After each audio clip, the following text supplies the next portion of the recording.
നമ്മുടെ കുടുംബങ്ങളുടെ മാതൃക നസ്രസിലെ തിരുക്കുടുംബമാണ്. നസ്രസിൽ ദൈവപുത്രനും കന്യാമേരിയും താതൻ ഔസേപ്പും ചേർന്നൊരുക്കിയ സത്കുടുംബത്തിൻ മാതൃക എത്ര മോഹനം. ഉള്ളുമുള്ളതും ദിവ്യപാദത്തിൽ കാഴ്ചയർപ്പിച്ചു മോദമായി. എന്താണ് ആ നസ്രത്തിലെ തിരുക്കുടുംബത്തിൻ്റെ പ്രത്യേകത? ഉള്ളും ഉള്ളതും യേശുവിൻ്റെ പാദത്തിങ്കൽ കാഴ്ചയായിട്ട് അർപ്പിക്കുന്ന ഒരു കുടുംബമായിരുന്നു അത്. കാരണം ഈശോ വീട്ടിലുണ്ടായിരുന്നു. നമ്മുടെയൊക്കെ പല കുടുംബങ്ങളിലും സമാധാനമില്ലാത്തത്, അസ്വസ്ഥതയുണ്ടാകുന്നതിൻ്റെ കാരണം എന്താണെന്നറിയാവോ? ഈശോ വീട്ടിലില്ല. നിങ്ങൾ ഫിഷ് ടാങ്ക് കണ്ടിട്ടില്ലേ? വെള്ളമില്ലാത്ത ഏതെങ്കിലും ഫിഷ് ടാങ്കിൽ മീൻ വളരുന്ന ആരെങ്കിലും കണ്ടിട്ടുണ്ടോ? വെള്ളം വേണം ഫിഷ് ടാങ്കിൽ മീന് ജീവിക്കണമെങ്കിൽ. ഈശോയ്ക്ക് നമ്മുടെ കുടുംബത്തിൽ വസിക്കണമെങ്കിൽ സ്നേഹമാകുന്ന വെള്ളം ആ കുടുംബത്തിൽ ഉണ്ടാകണം. ആ മീഡിയത്തിൽ ആ ഈശോയ്ക്ക് നിൽക്കാൻ പറ്റത്തുള്ളൂ. ഈശോ ഇല്ലെങ്കിൽ നമ്മുടെ ഉള്ളും നമുക്കുള്ളതൊന്നും കാഴ്ചവെക്കാൻ, യേശുവിൻ്റെ തൃപ്പാദത്തിൽ കാഴ്ചവെക്കാൻ സാധിക്കില്ല. അപ്പം നമ്മുടെ കുടുംബത്തിൽ സമാധാനവും ശാന്തിയും ഉണ്ടാവില്ല. നസ്രത്തിലെ തിരുക്കുടുംബത്തിൻ്റെ പ്രത്യേകത ആയിരുന്നു അവിടെ ഉള്ളുമുള്ളതും ദിവ്യപാദത്തിൽ കാഴ്ചയർപ്പിച്ചു മോദമായി. സന്തോഷം ഉണ്ടായിരുന്നു. ഇന്നൊക്കെ മുഖം കയറ്റി പിടിച്ച് നിൽക്കുക വീടുകളിൽ. കാരണം എന്താ? ഈശോയുടെ സാന്നിധ്യം ഉണ്ടാകുന്നില്ല. കാരണം എന്താ? ഈശോ ഉള്ളിൽ വസിക്കാത്ത സ്നേഹത്തിൻ്റെ അന്തരീക്ഷം ഇല്ല. സ്നേഹം ഉണ്ടാക്കണമെങ്കിൽ എല്ലാവരും ശ്രമിക്കണം കേട്ടോ. ഒരാൾ തന്നെ കുട്ടിയെ കൂടില്ല. ഉള്ളുമുള്ളതും ദിവ്യപാദത്തിൽ കാഴ്ചയർപ്പിച്ചു മോദമായി. ഉള്ളുനീറുന്ന വേളയിൽ പോലും ധീരമായി പുഞ്ചിരിച്ചവർ. എങ്ങനെയാ? ഉള്ളുനീറുന്ന വിഷമങ്ങളും പ്രയാസങ്ങളും സമയങ്ങളൊക്കെ തിരുക്കുടുംബത്തിനും ഉണ്ടായിരുന്നു. അവിടെയൊക്കെ ധീരമായിട്ട് പുഞ്ചിരിയോടെ അതിന് നേരിടാൻ സാധിച്ചു. കാരണം എന്താ? യേശുവിൻ്റെ സാന്നിധ്യം, പ്രസൻസ് ഓഫ് ജീസസ്. കുടുംബജീവിതം നയിക്കുന്ന ഓരോ കുടുംബാംഗങ്ങളോട് എനിക്ക് പറയാനുള്ള ഒറ്റ കാര്യമുള്ളൂ: make sure the presence of Jesus in your family. അതിന് സ്നേഹത്തിൻ്റെ അന്തരീക്ഷം മീഡിയ സൃഷ്ടിക്കണം. പിന്നെ നസ്രത്തിലെ തിരുക്കുടുംബത്തിൻ്റെ വേറെ പ്രത്യേകത എന്താ? ധൂപതുല്യമുയർന്നു പ്രാർത്ഥന ആ കുടുംബത്തിൻ വേദിയിൽ. കണ്ടോ? ധൂപം പോയില്ലേ മുകളിലേക്ക്? പുക ഇങ്ങനെ മുകളിലേക്ക് പോണ പോലെ നസ്രത്തിലെ തിരുക്കുടുംബത്തിൽ നിന്നും പ്രാർത്ഥന ദൈവസന്നിധിയിലേക്ക് എപ്പോഴും ഉയർന്നുകൊണ്ടിരുന്നു. പൗലോസ്ലീഹ പറയുന്ന നിങ്ങൾ ഓർക്കുന്നില്ലേ? ഇടവിടാതെ പ്രാർത്ഥിക്കുക. ഗ്യാപ്പ് പാടില്ല. ഗ്യാപ്പ് വന്നാൽ മറ്റോൻ കയറും. ആര്? മറ്റോൻ. ആര്? മറ്റോൻ. ഡബിൾ. അപ്പോൾ ഇടവിടാതെ പ്രാർത്ഥിക്കുക. ധൂപതുല്യമുയർന്നു പ്രാർത്ഥന ആ കുടുംബത്തിൻ വേദിയിൽ. അതാണ് അവിടെ നസ്രത്തിലെ തിരുക്കുടുംബത്തിൻ്റെ പ്രത്യേകത. അതുകൊണ്ടാണ് നസ്രത്തിലെ തിരുക്കുടുംബത്തിൽ ശാന്തിയും സമാധാനവും ഉണ്ടായിരുന്നത്. കാനോൻ നമസ്കാര പ്രാർത്ഥനയിൽ നമ്മൾ ചെല്ലാറില്ലേ?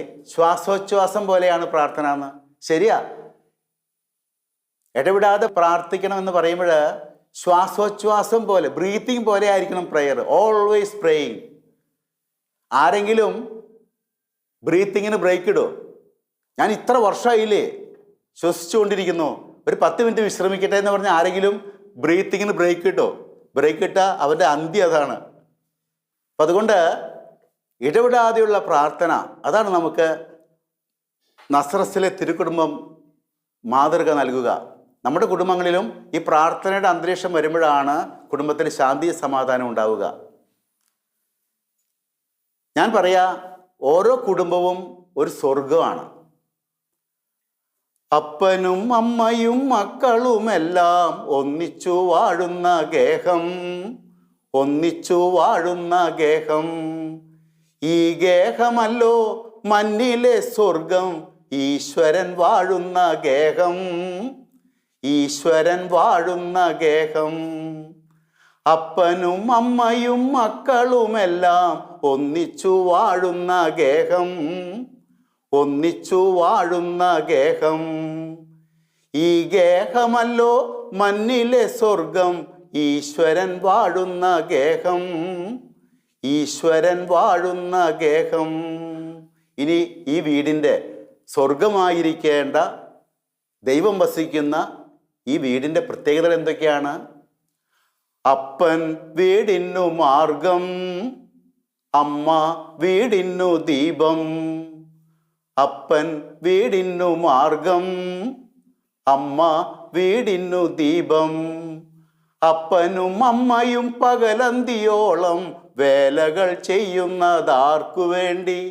മക്കളെ നിങ്ങൾ മറക്കരുതേ മാതാപിതാക്കൾ തൻ സ്നേഹം, മാതാപിതാക്കൾ തൻ സ്നേഹം.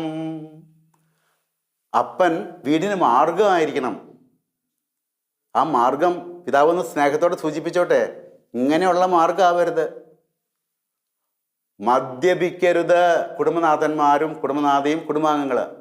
എനിക്ക് തോന്നുന്നു കുടുംബത്തിൻ്റെ ആ സന്തുലിതാവസ്ഥ നഷ്ടപ്പെടുത്തുന്ന വലിയൊരു തിന്മയാണ് മദ്യം.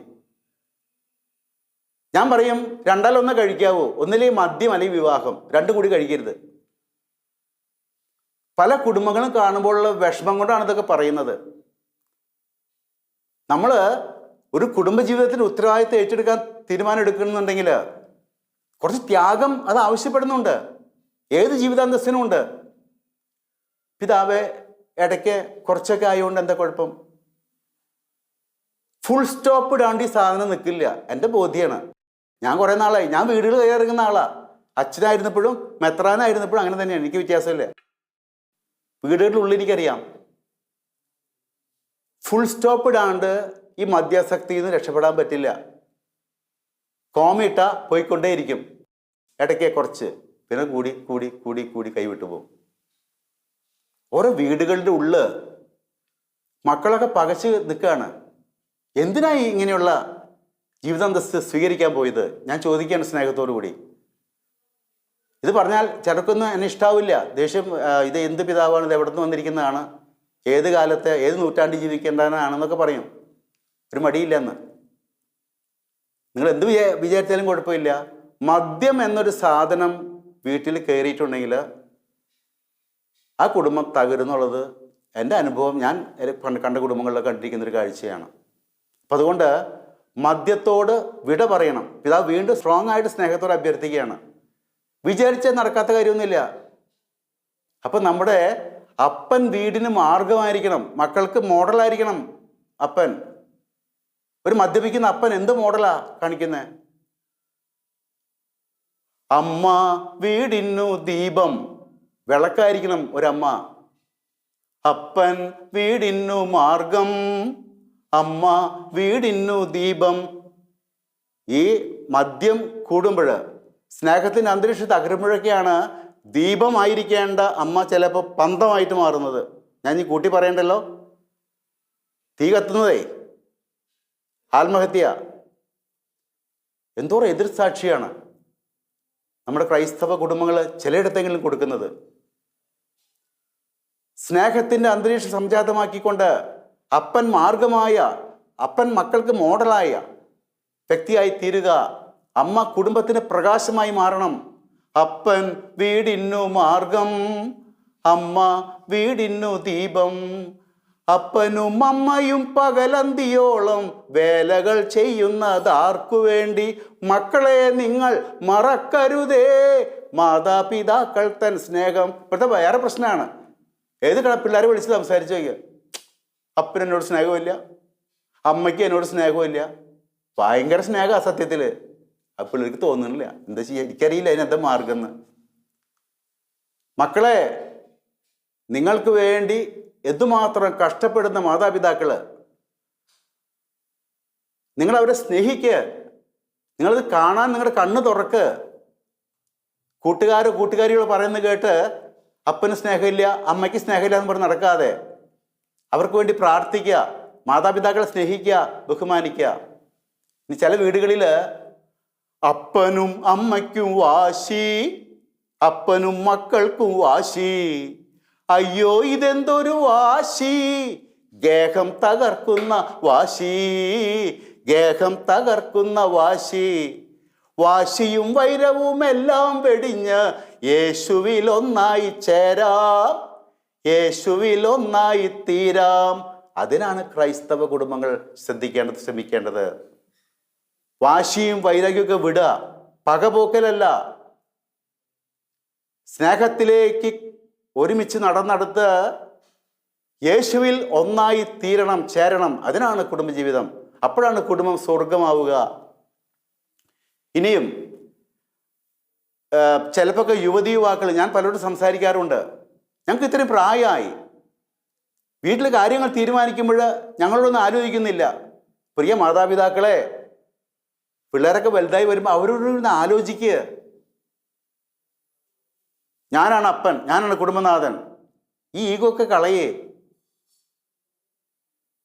ഒന്ന് ആലോചിക്കുക, കൂട്ടായ്മയിൽ തീരുമാനങ്ങൾ എടുക്കുക കുടുംബത്തിൽ. ഞാനവിടെ എൻ്റെ രൂപതയിൽ, ഓസൂർ രൂപതയിൽ കുടുംബവർഷമൊക്കെ പ്രഖ്യാപിച്ചിട്ട് എല്ലാ വിഭാഗത്തിലുള്ള ആൾക്കാരെ ഞാൻ വിളിച്ചു വരുത്തി. പ്രായമായവരെ, കപ്പിൾസിന്, യൂത്തിന്, കുട്ടികളെ, അവരോടൊക്കെ ഞാൻ എഴുതി മേടിച്ചു കുടുംബങ്ങളിൽ ശ്രദ്ധിക്കേണ്ട പ്രധാനപ്പെട്ട മേഖല ഏതാണെന്ന്. അപ്പോൾ യുവജനങ്ങൾ അതുകൊണ്ട് ഒരുമിച്ചൊരു മീറ്റിംഗ് ഒക്കെ വെച്ചു. അപ്പോൾ ഒരു യൂത്ത് പറഞ്ഞു, പിതാവേ, ഞാൻ ഇത്രയും പ്രായമായി, ഇതുവരെ വീട്ടിൽ ഒരു കാര്യങ്ങളും ഞങ്ങളോട് ചോദിക്കില്ല, തീരുമാനം മാത്രം അറിയിക്കുള്ളൂ, ഞങ്ങളത് പ്രാവർത്തികമാക്കണം, ഞങ്ങൾക്കൊന്ന് മൈൻഡ് ചെയ്തൂടെ, ഞങ്ങൾ പ്രതീക്ഷിക്കുന്നു. യൂത്ത് പറഞ്ഞു. ഉടനെ തൊട്ടപ്പുറത്ത് നിന്ന് ചേട്ടൻ, ഒരു കാരണവരെ എഴുന്നേറ്റ് പറഞ്ഞു, പിതാവേ, ഇവളുടെ അത്ര പ്രായമുള്ള മോൾ എനിക്കുണ്ട്, ഞാനും ഈ തെറ്റ് ചെയ്യുന്നവനാണ്, ഇതുവരെ എൻ്റെ മോളോട് ഞാൻ ഒരു കാര്യം ആലോചിക്കാറില്ല, പക്ഷെ പിതാവേ, ഇന്നും മുതൽ എൻ്റെ വീട്ടിൽ എന്ത് കാര്യം ചെയ്യണമെങ്കിലും ഞാൻ അവരുമായിട്ട് ആലോചിച്ചേ ചെയ്യുള്ളൂ എന്ന് പറഞ്ഞ് ഞാൻ കാരണവരിയിരുന്നു. ഞാനിപ്പോഴും ഓർക്കുന്നുണ്ട്. ആ മാറ്റം നമ്മുടെ വീടുകളിൽ വരണം. ചെറുപ്പക്കാരും മുതിർന്നവരായിട്ടുള്ള ആ കമ്മ്യൂണിക്കേഷൻ ഗ്യാപ്പ് ഇല്ലാതാക്കണം. കുടുംബങ്ങളിൽ സ്വസ്ഥതയും സമാധാനം ഉണ്ടാകണമെങ്കിൽ കുട്ടികളെ സ്നേഹിക്കണം, പാരൻസ് ബഹുമാനിക്കണം. അതുപോലെ തന്നെ കുട്ടികൾ പാരൻസിനെ സ്നേഹിക്കാനും ബഹുമാനിക്കാനും പഠിക്കണം. ആ ജനറേഷൻ ഗ്യാപ്പ് ഫില്ല് ചെയ്യണം ദൈവത്തിൻ്റെ സ്നേഹം കൊണ്ട്. അതുപോലെ ഒരുമിച്ച് പ്രാർത്ഥിക്കണം, കൂട്ടായ്മയിൽ ഭക്ഷണം കഴിക്കണം, സംസാരിക്കണം, കുറച്ച് സമയം സംസാരിക്കാൻ കണ്ടെത്തണം. എൻ്റെ അപ്പന് തിരക്കാണ്, എപ്പോഴും ഫോൺ വിളി, അങ്ങോട്ട് വിളി, ഇങ്ങോട്ട് വിളി, ഞങ്ങളോട് മിണ്ടാൻ നേരില്ല. ഓരോരുത്തരുടെ കംപ്ലൈൻറ്റുകളാണ് ചെറുപ്പക്കാരുടെ. ഇപ്പം നമ്മൾ കുടുംബാംഗങ്ങളെല്ലാവരും ശ്രമിച്ചെങ്കിലാണ് കുടുംബത്തിൽ മാറ്റം വരത്തുള്ളൂ. ഇനി ഭാര്യ വിചാരിക്കരുത് ആദ്യം ഭർത്താവ് നന്നാവട്ടെ എന്നിട്ട് ഞാൻ നന്നാവാം. ഇല്ല, മക്കൾ വിചാരിക്കരുത് ആദ്യം പാരൻസ് നന്നാവട്ടെ ഞങ്ങൾ നന്നാവാം. ഓരോരുത്തരും നന്നാവുക, തീരുമാനമെടുക്കുക. എൻ്റെ മാറ്റം മറ്റുള്ളവർ സ്വാധീനം ചെലുത്തും. ആരുടെ മാനസാന്തരവും മാറ്റവും മറ്റൊരു വ്യക്തിയിൽ സ്വാധീനം ചെലുത്തും. എനിക്കൊരു കുശിനിക്കാരൻ്റെ കാര്യം പറഞ്ഞ് ഞാനിപ്പോഴും ഓർക്കുകയാണ്. ഒരു വ്യക്തിയുടെ മാനസാന്തരം മറ്റുള്ള ആ വ്യക്തിയിൽ മാറ്റം വരുത്തും എന്ന് പറയുന്നത് കുടുംബത്തിലാണെങ്കിലും എവിടെയാണെങ്കിലും. ഒരു പള്ളിയിൽ ഒരു വികാരിച്ചൻ, പ്രായ അച്ഛന് കുറേ അസുഖങ്ങളൊക്കെ ഉണ്ട്. അപ്പോൾ അച്ഛൻ എപ്പോഴും ചീത്ത പറയും. സ്നേഹമൊക്കെ ഉണ്ട്, ഒരു കുശിനിക്കാരനൊരു യൂത്താണ്, ഒരു യുവാവാ. അവനോട് അച്ഛന് സ്നേഹമൊക്കെ ഉണ്ടെങ്കിലും എപ്പോഴും ചീത്ത പറയും. എടാ, എന്നാ കറിയിൽ ഇത്ര ഉപ്പ്, എന്ത് നല്ല കറി ഉണ്ടാക്കി കൊടുത്താലും എന്നാ കറി ഇത്ര എരിവ്, ഈ കഞ്ഞിക്ക് ചൂടില്ലല്ലോ, ഈ കഞ്ഞി തടുത്തല്ലോ, ഇങ്ങനെ എപ്പോഴും കുറ്റം പറയും. ഇവൻ മടുത്തു, എന്താ ചെയ്യുക, ഈ വില്ലച്ചിനിട്ട് പോകണ്ടെന്നുള്ള മടി കൊണ്ട് അവൻ അവിടെ നിൽക്കുക. അതിൻ്റെ അച്ഛനൊരു ധ്യാനം കൂടി വന്നു. ഒരു ധ്യാനം കൂടി വന്നിട്ട് ഈ അച്ഛൻ വിളിച്ചു, ഡാ, അടുക്കളയിൽ നിന്ന് വിളി കേട്ട് വന്നു. അപ്പം വിചാരിച്ചു വീണ്ടും ചീത്ത പറയാനാ. നോക്കിയപ്പോൾ അച്ഛനാകെ മാറിയിരിക്കുന്നു. ഈ വല്യച്ഛൻ പറഞ്ഞു, മോനെ, എനിക്ക് കുറേ സൂക്കേടുകളുണ്ടാ, ആ രോഗം കൊണ്ടാണ് ഞാൻ പെട്ടെന്ന് അറിയാണ്ട് നിന്നോട് ദേഷ്യപ്പെട്ടത്. ഞാൻ നിന്നോട് ക്ഷമ ചോദിക്കുന്നു, മേലിൽ ഞാൻ ഒരിക്കലും നിന്നെ ദേഷ്യപ്പെടില്ല. ഈ അച്ഛൻ്റെ മനംമാറ്റം കണ്ടിട്ട്, വല്യച്ഛൻ്റെ മനംമാറ്റം കണ്ടിട്ട് ഈ യുവാവിനും ആകെ മനംമാറ്റം ഉണ്ടായി. അവൻ ആ വല്യച്ഛനോട് പറഞ്ഞു എന്ന്, അച്ഛാ, എന്നോട് ക്ഷമിക്കണം, ഞാനിനി അച്ഛൻ്റെ കഞ്ഞിയിൽ തുപ്പിയിടില്ല എന്ന് പറഞ്ഞു. ഈ അച്ഛൻ ചീത്ത പറയുമ്പോൾ ഇവൻ ദേഷ്യമായി കഞ്ഞിയിൽ തുപ്പിട്ടാണ് കൊടുത്തത്. അപ്പോൾ തുപ്പിൽ കഴിഞ്ഞ് കുടിച്ചിരുന്ന ഈ അച്ഛൻ. പക്ഷേ ഈ അച്ഛൻ്റെ മാറ്റം കണ്ടപ്പോൾ അവനിൽ മാറിയെന്ന് ഞാനൊരു സംഭവം അങ്ങനെ പറഞ്ഞു കേട്ടിട്ടുണ്ട്. ഏതൊരു വ്യക്തിയിൽ, കുടുംബത്തിൽ ഒരു വ്യക്തിയിൽ മാറ്റം വന്നാൽ അത് മറ്റുള്ളവരെ സ്വാധീനിക്കും. നമ്മൾ വെള്ളത്തിലേക്ക് ഒരു കല്ലിട്ട് അതിൻ്റെ ഓളെങ്ങനെ ഇങ്ങനെ അലയടിച്ച് പോകുന്ന കണ്ടിട്ടില്ലേ? അതുമാതിരി ഒരു വ്യക്തിയിലെ മാറ്റം മറ്റുള്ളവർ സ്വാധീനിക്കും. അപ്പോൾ കുടുംബങ്ങളിൽ, കുടുംബ ബന്ധങ്ങളിൽ ഓരോരുത്തരും മാറ്റത്തിന് തയ്യാറാവുക. നിരാശയിലേക്ക് പോകാതെ മറ്റുള്ളവരിൽ പോരായ്മയുണ്ടെങ്കിൽ സമർപ്പിച്ച് പ്രാർത്ഥിക്കുക. പിന്നെ നന്മ കാണുന്ന കണ്ണ് വേണം, നന്മ പറയുന്ന നാവ് വേണം. എനിക്കവിടെ കുറേ പള്ളികളുണ്ട്. ഒരു പള്ളി പണിയിപ്പിക്കുന്ന ഒരു ചേട്ടൻ, നല്ല മനുഷ്യനാണ്, ഫുൾ ടൈം വന്ന് നിൽക്കുമായിരുന്നു. ഒരു കൊല്ലത്തോളം പള്ളിയുടെ പണികൾ കാര്യങ്ങൾക്ക് ഫുൾ ടൈം വന്ന് നിന്നു ആ ചേട്ടൻ. ഇച്ചിരി പ്രായമുണ്ട്. ആ പള്ളിയാണ് കഴിഞ്ഞ് അയാൾ പിന്നെ വീട്ടിലേക്ക് പോയി. ഞാൻ വീട് സന്ദർശിച്ച ഒരു ദിവസം ഈ ചേട്ടൻ്റെ വീട്ടിൽ ചെന്നപ്പോൾ അയാളുടെ ഭാര്യ എന്നോട് ചോദിക്കുകയാണ്,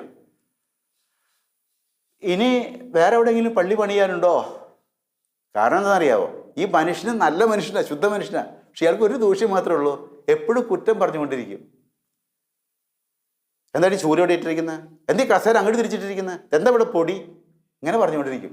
ഇത് കേട്ട് വീട്ടുകാരത്തേക്ക് മടുത്തിട്ട് പറയാം, ഇനി വേറെ എവിടെയെങ്കിലും പള്ളി പണിയാണ്ടോ എന്നോട്. പക്ഷേ ഈ മനുഷ്യൻ നല്ല മനുഷ്യൻ, വേറെ ഒരു ദൂഷ്യമില്ല. നമ്മൾ നന്മ കണ്ട് പ്രോത്സാഹിപ്പിക്കുക. നിങ്ങൾക്കൊരു നല്ല കറി, എത്ര പേര് വീട്ടിൽ കറി വെച്ച് വിളമ്പുമ്പോൾ നല്ല കറിയാണ് എന്ന് പറഞ്ഞിട്ടുണ്ട്, ഇത് നല്ല ടേസ്റ്റി ആണല്ലോ എന്ന് പറഞ്ഞിട്ടുണ്ട്. അങ്ങനെ പറയണം, നല്ല കറിയാണ്. പോസിറ്റീവ് സ്ട്രോക്ക് കൊടുത്തുകൊണ്ടിരിക്കുക. എളുപ്പമല്ല അത്, നെഗറ്റീവ് പറയാൻ നമുക്ക് താല്പര്യം, പക്ഷെ പോസിറ്റീവ് സ്ട്രോക്ക് കൊടുത്തുകൊണ്ടിരിക്കുക.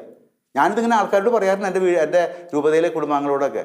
ഒരു ദിവസം ഒരു ചേട്ടൻ വന്ന് പറയാണ്, പിതാവിൻ്റെ നിർദ്ദേശം വീട്ടിൽ പ്രാവർത്തികമാക്കി ഭാര്യയുമായിട്ട് തല്ലായി.